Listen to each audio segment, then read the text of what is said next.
All right. Good afternoon, everyone, and thank you for joining our webinar on the ethics of deaccessioning. So my name is Karen DePau, and I am the manager of Local History Services, a department of Historical Society. Our department provides services to historical museums and collections across Indiana, including training such as this webinar, and we're glad to have you join us today. I'd also like to acknowledge and thank Lilly Endowment Incorporated, who funded our Heritage Support Grants program, which included funding for these webinars. So before we get started, I wanted to review a few housekeeping items and let you know how you can participate in today's sessions. You should see your attendee dashboard on your computer desktop in the upper right-hand corner. You have joined today's webinar listening through your computer speaker system by default. If you would like to call in using the phone, just locate your audio pane and select Use Telephone. The dial-in information and access code will then be displayed. We'll do a question and answer session at the end of the webinar, but you also do have the ability to ask questions using your question pane. Simply type in your question and click Send. I'll be monitoring for questions as we go, but in case I miss your question, reset question and answer time, and I'll be sure to answer it then. And we do want to let you know that you'll receive a follow-up email that will contain two links, one to access the recorded webinar and one to complete the participant survey, as well as any handouts and links to references from throughout the presentation. Thank you in advance for completing the survey. We do use it for our own program evaluation, and we appreciate it very much. There's one LEU available for this webinar. So if you need an LEU certificate, please just email me after the webinar and I'll be happy to. If you don't know what an LEU is, then you don't need one. So do we have any questions at this time?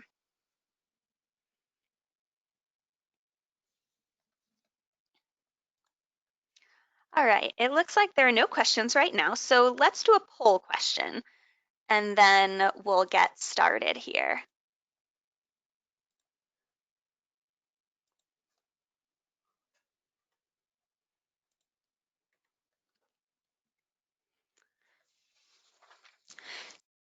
The poll question pop up on your screen.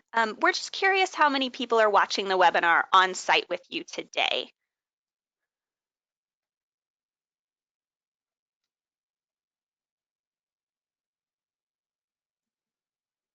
All right, it looks like most people are watching by themselves, which is great. And please feel free, though, to share the recording of the webinar. If there's anyone else in your organization who you wish had been able to be here with you today, who you think it would be handy for them to see it.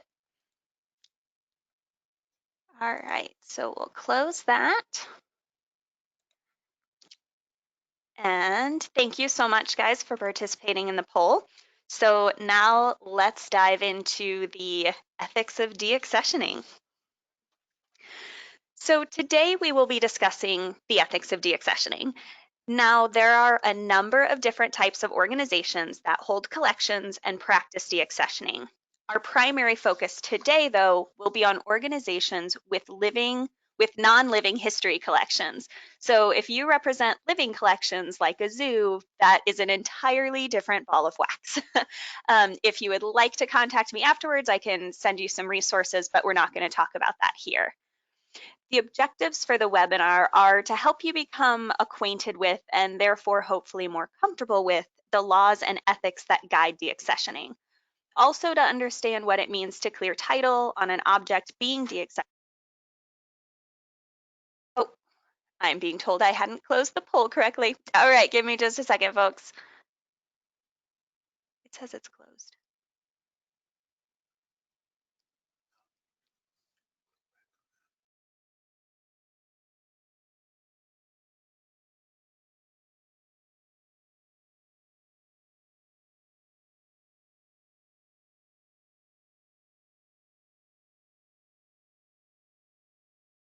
All right, hopefully that has done it. All right, we'll see. So hopefully that poll isn't still hanging out there. If it is, if someone can just shoot me a chat, let me know. All right, it looks like maybe we're good to go. Okay, sorry about that. So let's go back here a moment.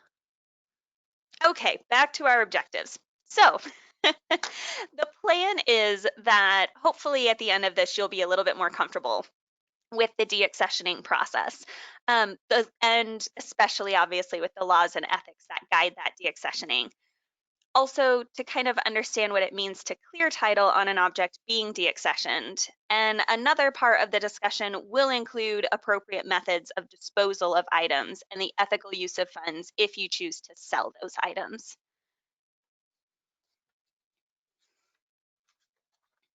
So let's start out by setting the stage on what deaccessioning is and is not. There are always misconceptions surrounding deaccessioning, both from in the field and from the public. While we may not be able to change every perception of deaccessioning, we can work towards making sure our donors and community understand what we're doing and why we're doing it.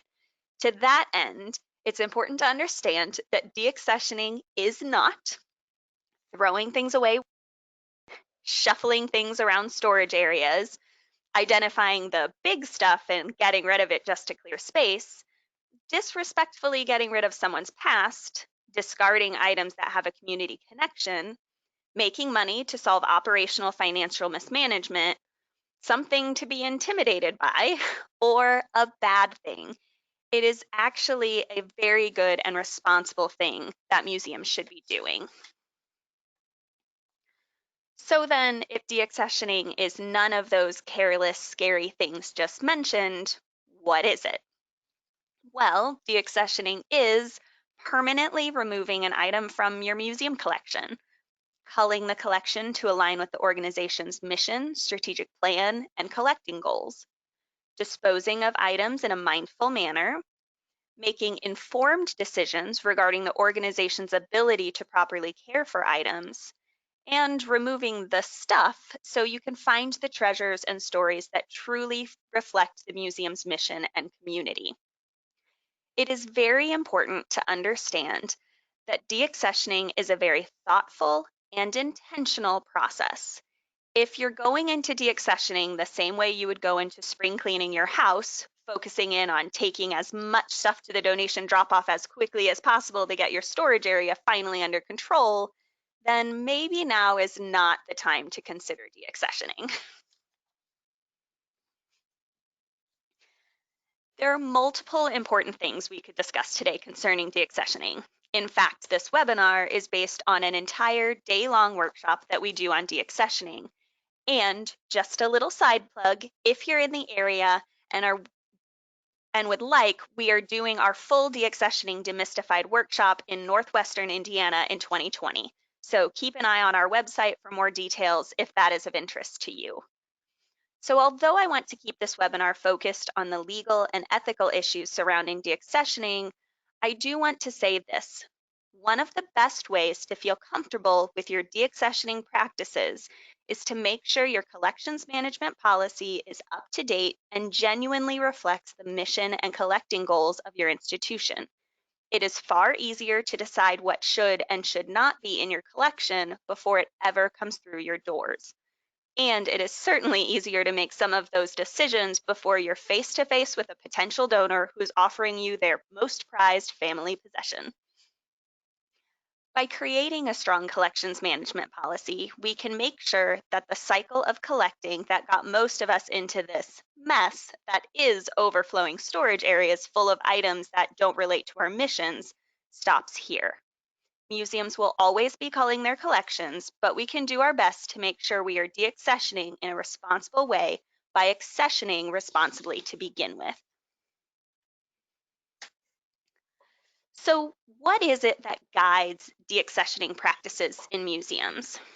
Well, the majority of what guides deaccessioning are the ethics statements put out by national and international museum organizations, such as the American Alliance of Museums, the American Association for State and Local History, and the International Council of Museums, along with a variety of other organizations geared towards more specific types of institutions like art museums, science museums, and the like.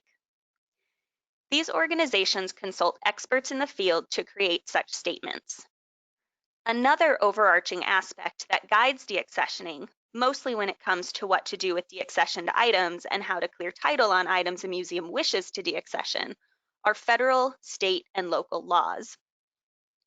Finally, there are some aspects of deaccessioning that are left to the individual organization to guide.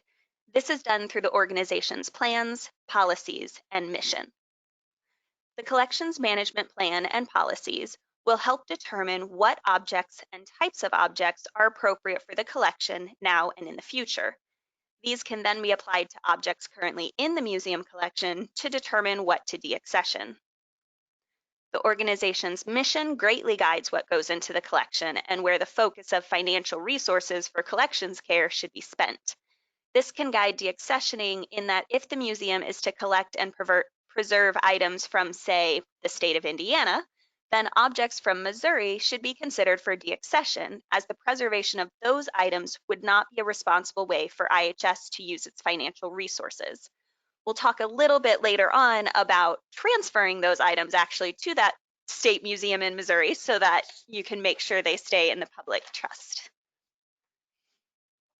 So let's start off chatting about those ethics and standards side.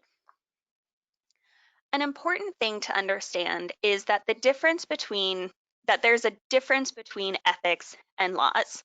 So an easy way to think of it, although a little bit extreme, is that a law makes something legal or illegal to do, and not following them can land you a heavy fine or jail time. While ethics are moral principles that guide us, and not following them results in a PR nightmare and can undercut your credibility and the public's trust in you, but no prison time. Both are very important to consider and follow when it comes to deaccessioning. The idea that collection objects must be legally held by museums is not just associated with making sure the museum does not house stolen material, but also that the museum holds legal title to objects in its collection. This becomes particularly important when the museum chooses to deaccession something, as the museum cannot legally get rid of something they do not legally own. If you do not have adequate donor paperwork for certain items in your collection, don't fear. In a bit, we will discuss the legal actions you can take to gain clear title of objects in the museum's collection when we talk about laws. But as far as ethics goes, it is no surprise that one of the guiding standards of museums is to, in fact, follow the law. Some of the other ethics statements that guide us are that items removed from the museum collection should be dealt with in specific ways. The primary disposal methods considered ethical by museums are the transfer to a like organization, public sale, or true disposal, particularly for hazardous items. We'll dive into the ethics and laws that guide each of these a little bit later, but for now, I want to stay focused on the bigger picture. A major part of the ethics of deaccessioning is what to do with the money after an item is sold. Once an item is sold, the money from that sale must go into the acquisition or direct care of collections. In short, the money must stay within the realm of the collection and not be used for general operating costs of the museum. Part of the reason this standard exists is to keep museums from seeing their collections as liquid financial assets that can be sold at will to make up a shortfall in the operational budget. The last thing I want to mention here is the prospect of returning a deaccessioned item to the original donor.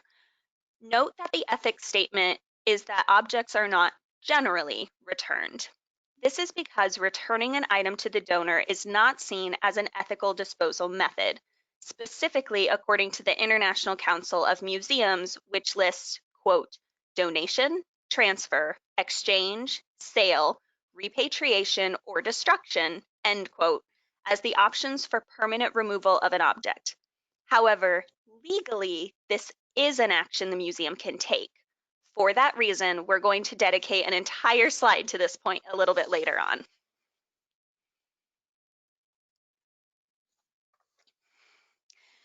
Now we get into the really fun stuff, legal side of deaccessioning.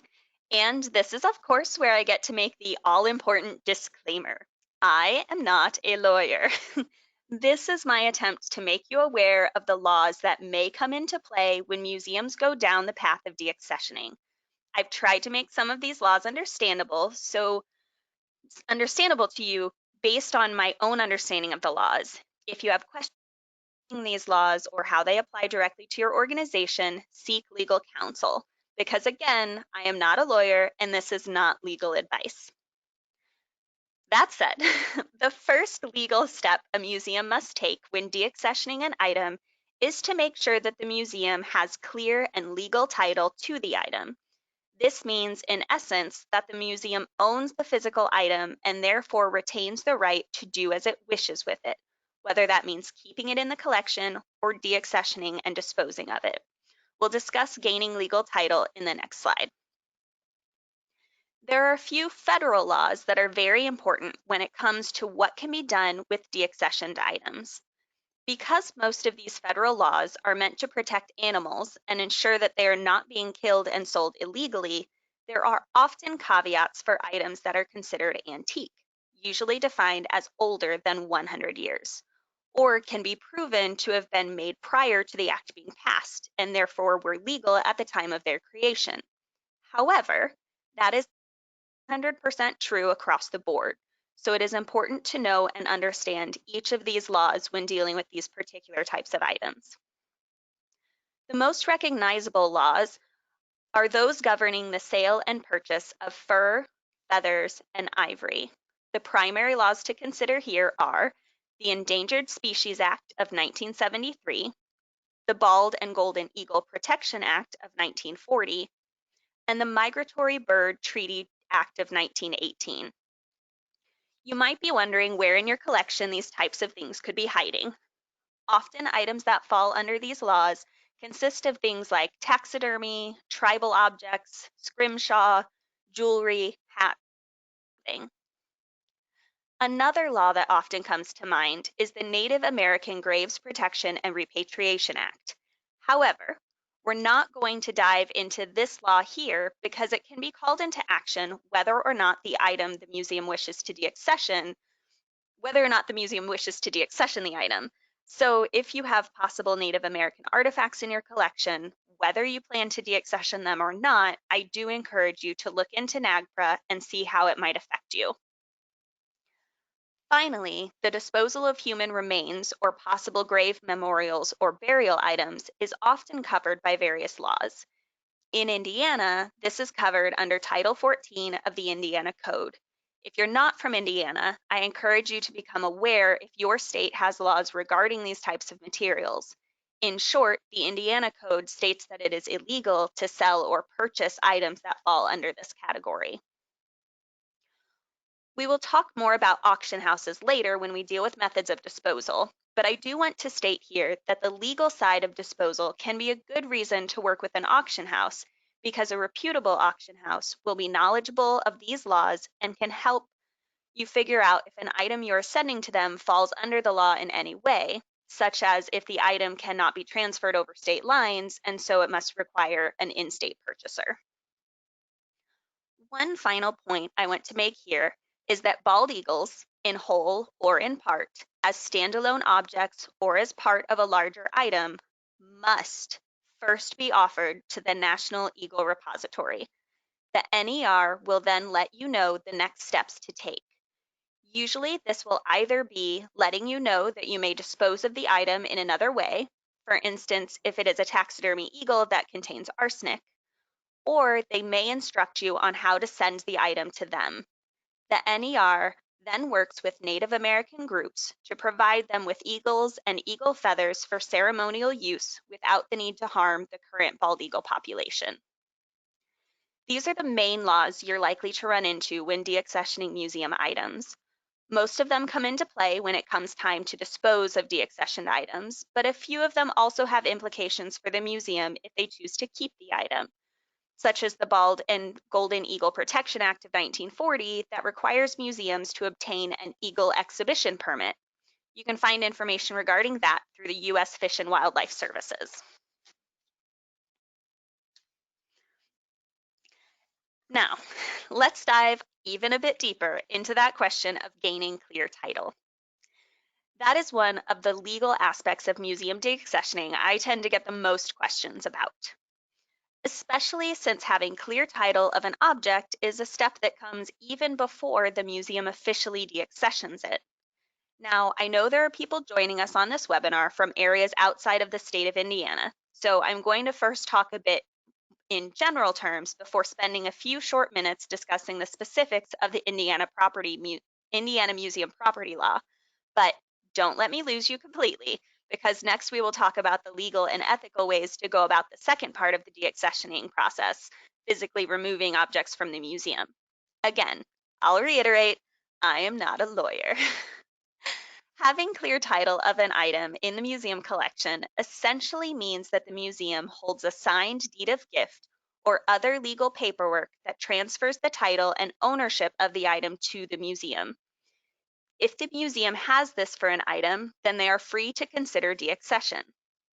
If the museum does not hold title, they must first gain it or clear it in order to move forward with anything that might result in the museum no longer having possession of the item. While technically a museum should have clear title or applicable loan paperwork for every item in its possession, we're going to skip right past that for today and head right into making sure you have ownership all cleared away before deaccessioning and removing an item from the collection. So according to the Abandoned Property Project conducted by the Society of American Archivists, quote, as of 2016, 4 states, most of the territories, and Washington, D.C. have not adopted abandoned property laws with language specific to cultural institutions, end quote.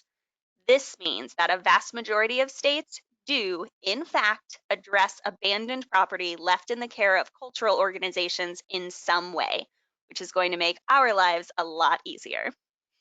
Most of the laws that are in place consist of legal ways for a museum to terminate, return, or gain title of loans left unclaimed in their possession, and ways to gain title of objects abandoned at the museum, whether intentionally, like dropped on the doorstep overnight by a donor, or unintentionally, like an intended gift with no signed deed of gift and/or that was never picked up by the donor. Each state's law outlines different timelines and requirements on how to gain title of these types of items. So make sure to look into your specific state's law when it comes to those questions. As one example of how some of these laws outline dealing with abandoned property, let's take a look at Indiana's museum property law.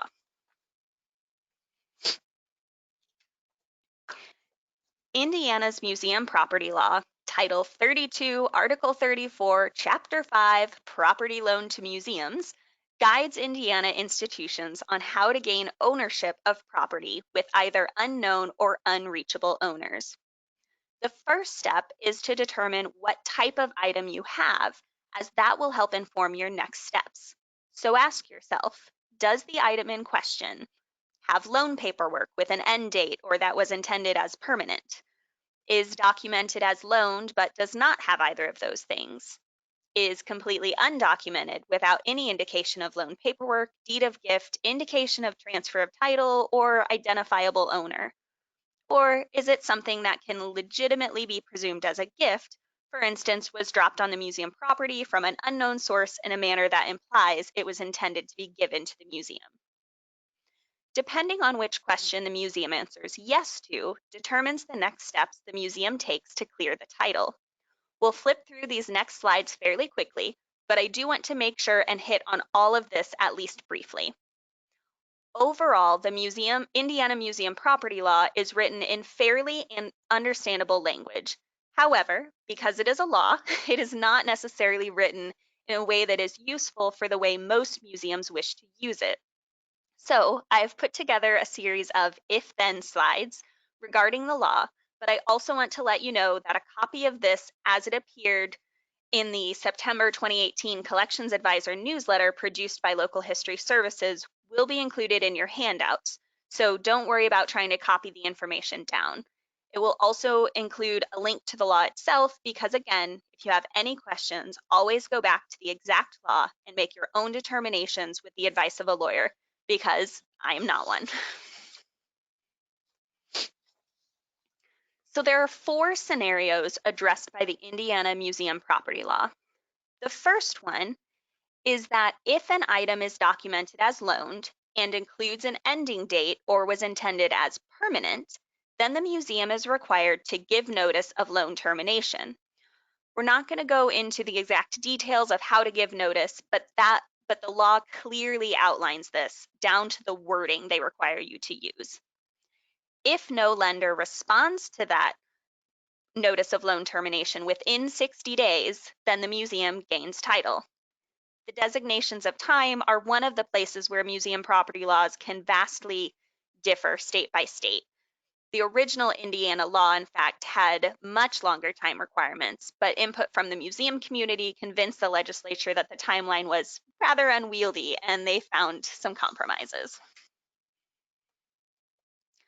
So the second scenario is when an item is documented as loaned, but does not include an ending date or indication that it was meant as permanent. In this situation, the item is considered abandoned if no written communication between the lender or lender's agent and the museum has occurred for at least 7 years after the start of the loan. This is the longest timeline presented in the Indiana law.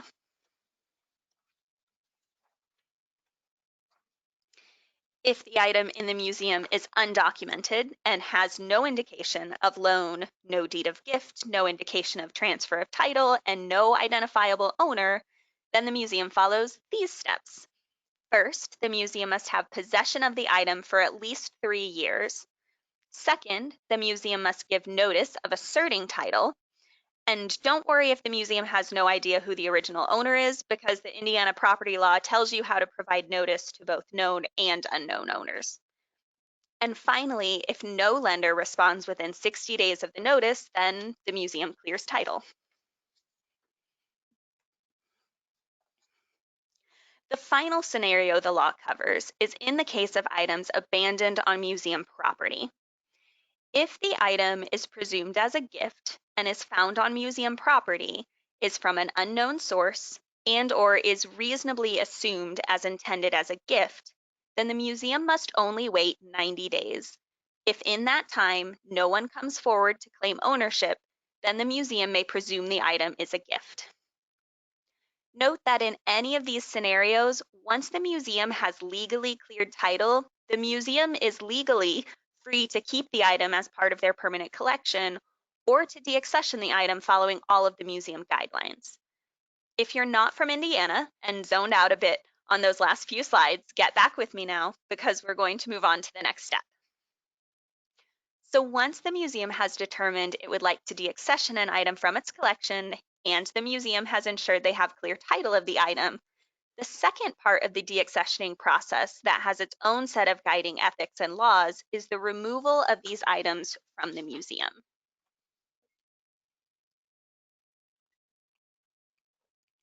The deaccession process should be thought of as 2 separate but equally important steps.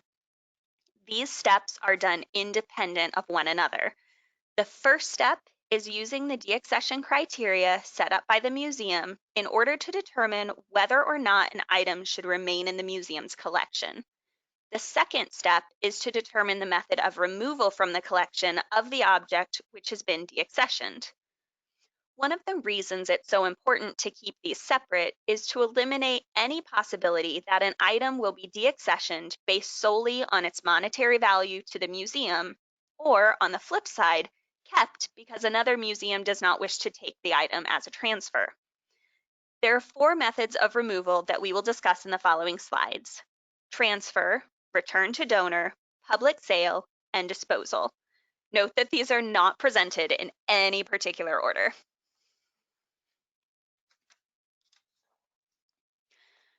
The transfer of deaccessioned items to a similar institution is often seen as the best option for the disposal of deaccessioned items.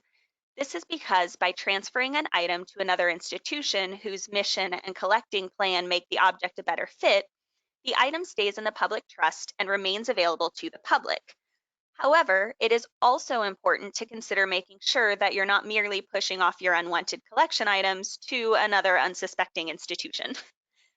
Be mindful about who you offer the item to and understand that the museum may not accept the offer, therefore requiring you to make another decision regarding the item's disposal. Remember that the decision about what to do with deaccessioned items should be made independently from the actual process of deaccessioning the item from the museum collection. This can help ensure that you do not feel compelled to keep an item in your collection and spend the museum's limited financial resources to preserve it when it does not fit your museum's mission, simply because a more fitting museum does not wish to accept it into theirs. If a museum whose mission and collecting plan align with the item don't want it, then you, who have a mission and collecting plan that do not fit with the item, should perhaps not sink resources into it either.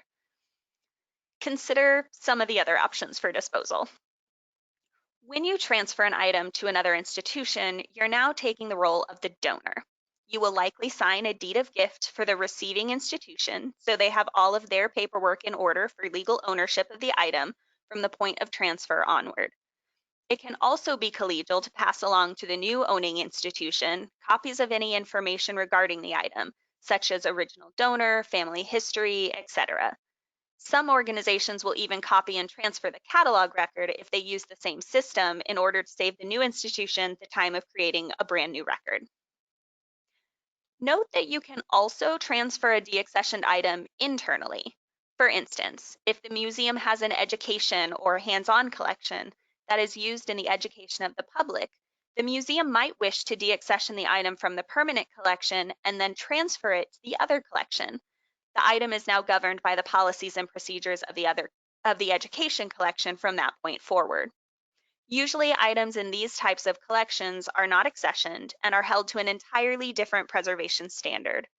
Rather than being saved for posterity, their job is to be used and used up as a tool of educating the public. Do all of the same paperwork and the processes when doing an internal transfer, and also make sure to document clearly that the item is no longer part of the permanent collection, so no one in the museum stresses out when they see it being handled by a bunch of fourth graders. All right, so let's be clear at the onset of this slide. The question of whether or not a deaccessioned item should be offered back to the donor is not black and white. It is so very many shades of gray. A few museums do take a hard line on one side or the other, but most land somewhere in the middle. Legally, if the item was donated to the museum and all legal paperwork transferring its ownership was signed and no restrictions were put on the museum's use or disposal of the item, then the museum holds all legal rights and ownership to the item and can do with the item as it sees fit, legally. Again, this is one of those situations where the lines of legality and ethics kind of blur into one another. And just because something is legal, it does not always make it ethical. The ethics question is where most of the gray area exists in these situations. If the museum notifies a donor that the item is being deaccessioned, the donor may wish for the return of the item. The museum now needs to ask itself some hard questions, such as, why is the item being deaccessioned? Is it simply because it does not fit this museum's mission, but would best serve the public by being transferred to a more fitting public repository?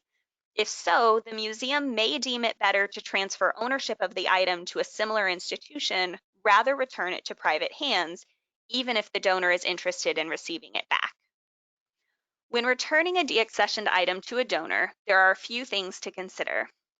First, that the person receiving the item is the original legal owner. If the original donor has passed away, it can be in the best interest of the museum to not put themselves in the position of determining who the next of kin would have been. The best way to handle a situation of that nature, for instance, if an heir to the return of the item after finding out it was deaccessioned, is to contact the executor of the original donor's will. Most wills contain some sort of caveat granting the authority to disperse leftover items from the estate in whatever way the executor deems fit. This leaves it up to the executor to determine the rightful heir of the item, not the museum. If an item is returned to the donor, there are actions that need to be taken when that decision is made. There's a form Form 8282 that must be filed with the IRS. This is filled out and filed by the organization, not by the individual. They have their own set of things to take care of with the IRS if they took a tax deduction for the donation. Anyway, the IRS form is required when any item is disposed of, which would include deaccession, within 3 years of the original date of donation.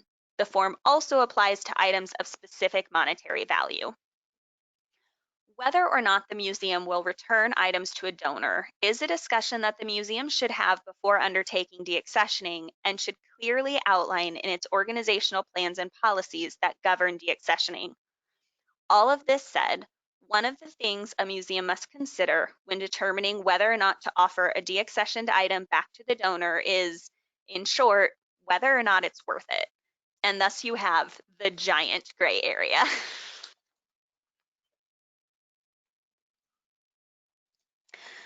So another option for disposal of deaccessioned objects is through public sale.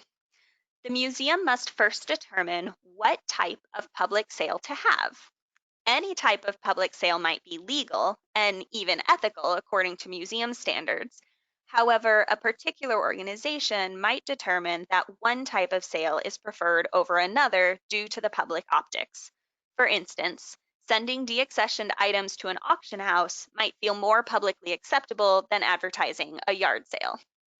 Regardless of the type of public sale the museum chooses, and it is okay to choose a different sale depending on the items and what makes the most sense for those items and the museum at that time. The museum will want a good PR plan. A PR plan, whether it is created to be proactive or reactive, can help educate the public about the museum practice of deaccessioning. When creating a plan, it is helpful for the museum to consider how each of the possible avenues for sale might be perceived by the public. For example, an eBay account run by the museum might give an impression of favoritism if there is a buy now option, or a yard sale might call into question how the museum got and is now getting rid of items from their collection. Even auctions have their downsides. If the museum uses an auction house near its location, deaccessioned items might be purchased by a well-meaning member of the public who turns around and offers it as a donation right back to the museum. So as I mentioned, there are pros and cons to all of the options. eBay and yard sale style sales are more time and labor intensive with possible misperceptions about what the museum is doing. Auction houses can cost more, but can also make more. Reputable auction houses will also be up to date on the laws that govern the sale of certain types of objects like ivory and feathers. Auction houses can also be helpful in selling specialty items like art pottery that may find better buyers, whether museums or private individuals, in a specialty auction. While it is in no way ethical to deaccession an item because it is worth a substantial monetary sum, it is also not wrong for the museum to get a fair market price for an item they have ethically chosen to deaccession without consideration of its potential price tag. I do want to reiterate here that it is illegal to purchase or sell grave materials or burial objects, at least in the state of Indiana. So I want to spend a little time on this slide also discussing the options for the ethical use of funds gained by the sale of deaccessioned items. Museum ethics all agree that funds realized from the sale of deaccessioned items should go back into the museum collection. This may mean that the funds are used to purchase items that are more fitting for the collection than the original items sold. For quite some time, this was seen as the only acceptable use of such funds. However, the acceptable use of funds has been expanded to also include the direct care of collections. Now, this phrase is intentionally a bit vague. It is up to individual organizations to create policies to guide how they will determine if an expense is appropriate for these funds. While some museums take a very conservative approach in their definition, others take a fairly liberal approach. Ultimately, it is up to the museum to define it and therefore defend it if it's ever called into question. Many museums consider things such as conservation of collection items and the purchase of preservation conservation materials, such as archival boxes, tissue paper, and the like, to be fairly standard definitions of direct care. Others might include the salary of an on-staff conservator, or even make an argument for a portion of the salary of a curator, registrar, or collections manager that is equivalent to the percentage of time they're actively doing things that preserve the collection, like rehousing objects. Although the definition of direct care is left intentionally vague, the American Alliance of Museums did come out with a white paper titled Direct Care of Collections, Ethics, Guidelines, and Recommendations to help guide museums through the process of determining whether or not a particular task is considered direct care. A link to it will be included in your resource list, so you'll have that on hand. One of the most succinct ways that AAM puts it when stating when something would not be considered direct care is that, quote, funds realized from the sale of deaccessioned items are never used as a substitute for fiscal responsibility, end quote. So that's kind of a good way to keep that in mind of if it feels like you're using the money for something that you should have planned for before, then maybe it doesn't fit. So sadly, some items deaccessioned from museums are unfit for any type of disposal other than being thrown away. These items are often ones with severe condition issues, ones that contain hazardous materials, or ones that contain an infestation, whether of insects, mold, or really anything else you wouldn't even wish on your worst museum enemy. If it is determined that an item's condition is not salvageable by conservation, or it is not worth doing the conservation, then the item might be a good candidate for disposal by just being thrown away. However, keep in mind that an item being damaged beyond repair does not mean the museum is not required to first follow all of the appropriate steps to deaccession the item. Yes, this means you have to carefully claim title to and deaccession the mirror that shattered 10 years ago before you can technically throw the broken glass shards into the dumpster. Items that contain hazardous materials must be disposed of in accordance to local laws and ordinances for disposal of hazardous materials. These are usually things like taxidermy or medications, etc. After all, we don't want to inadvertently harm the health of the very community we are here to serve. For some hazardous items, such as medicines from old doctor's kits, it can be helpful to contact a local pharmacist who can help you identify the contents in order to determine the proper method of disposal. The state police department in your state may also be able to help through their drug lab with both identification and proper disposal. And don't fear, these departments are there to help. They understand that museums may find themselves in possession of substances such as cocaine that were a normal part of doctors' medicinal kits at one time, and the museum does not actually wish to be the owner of such drugs. They're usually happy to help relieve you of their possession. Two potentially hazardous items that are not often considered harmful are ordnances and ammunition. Make sure ordnances and ammunition are deactivated before transporting them in any way for disposal. Really, this should be done before they come into the collection, but definitely make sure it is done before you go moving them around too much. Contact with the local police department can help guide you in making sure these types of objects are safe to move and dispose of. When disposing of items simply by throwing them away in a trash can or dumpster, some museums choose to destroy the item so they will not be of interest to anyone who might wish to come and drag them out of the dumpster. This is up to the museum. Most of the time, however, items that are being truly disposed of by being thrown away are in such poor condition already as to not be of interest to anyone, thus why they have found themselves in the dumpster as a last resort for disposal. So now that we have talked about ethics, laws, and disposal options, I want to briefly bring up the idea of record keeping.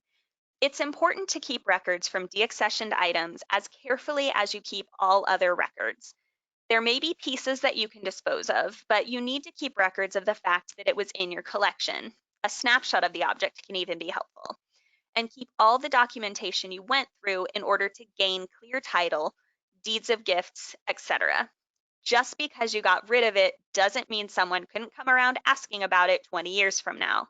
And you'll want to be able to answer their questions and show that the museum did everything on the right side of the ethics and the law.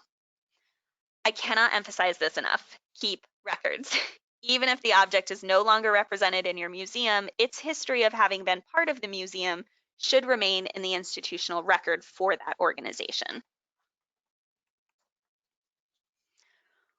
Once the museum understands the legal and ethical framework that surrounds the organization, can come up with policies and procedures that will guide its particular deaccessioning practices. Some good questions to answer in these policies regarding deaccessioning are: what is the process for identifying potential deaccessions?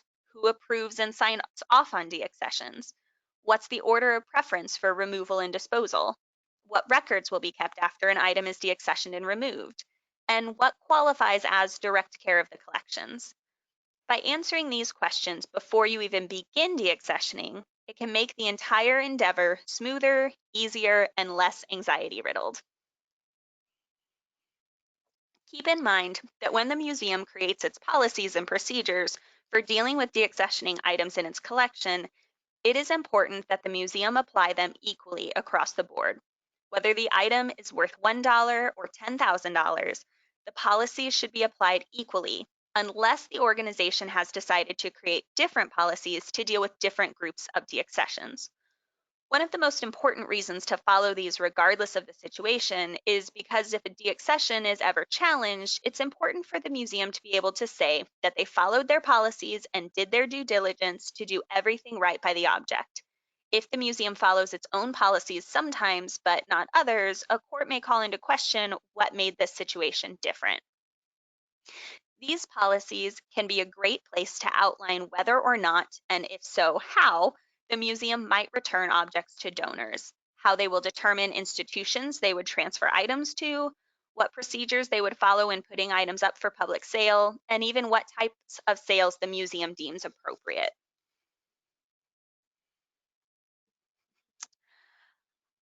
All right, so thank you all for sticking with me. I know that was a lot of information to cover in a pretty short webinar, and it isn't always the most fun thing to discuss.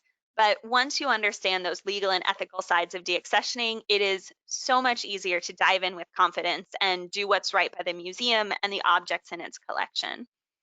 So I'm gonna for some questions. If you guys have any, I will do my best to answer them.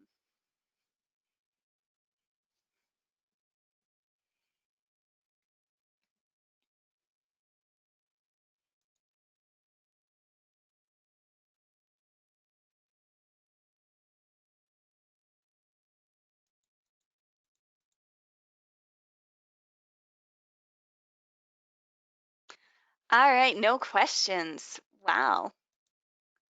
You guys are kind of impressing me and throwing me off because I was expecting a lot of questions about this. So I do want to say thank you again so much for attending the webinar today.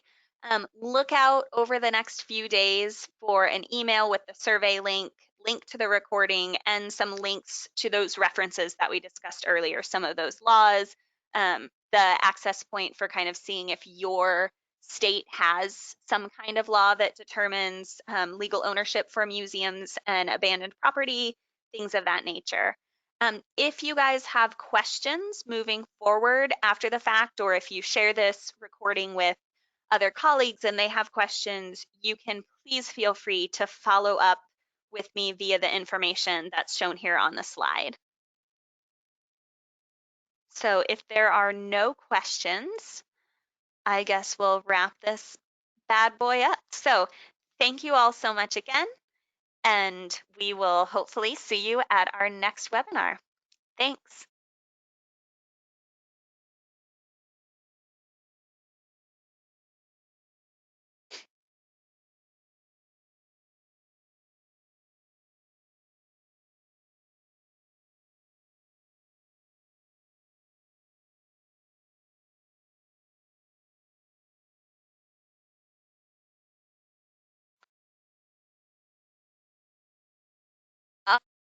Oh, for any of those of you who are still on here, I just realized that I was totally looking at the questions incorrectly. So not seeing any of them, but there are actually some on here. So I'm going to go ahead and answer these. I know a couple of you are still on here, but this way at least that'll be on the recording for anyone who gets this afterwards. So there was one question a little earlier about how to assert title. I think we probably covered that in the question about the museum property laws. Um, if not, reach back out, but I think that probably covers that. So let's see if there's anything else here.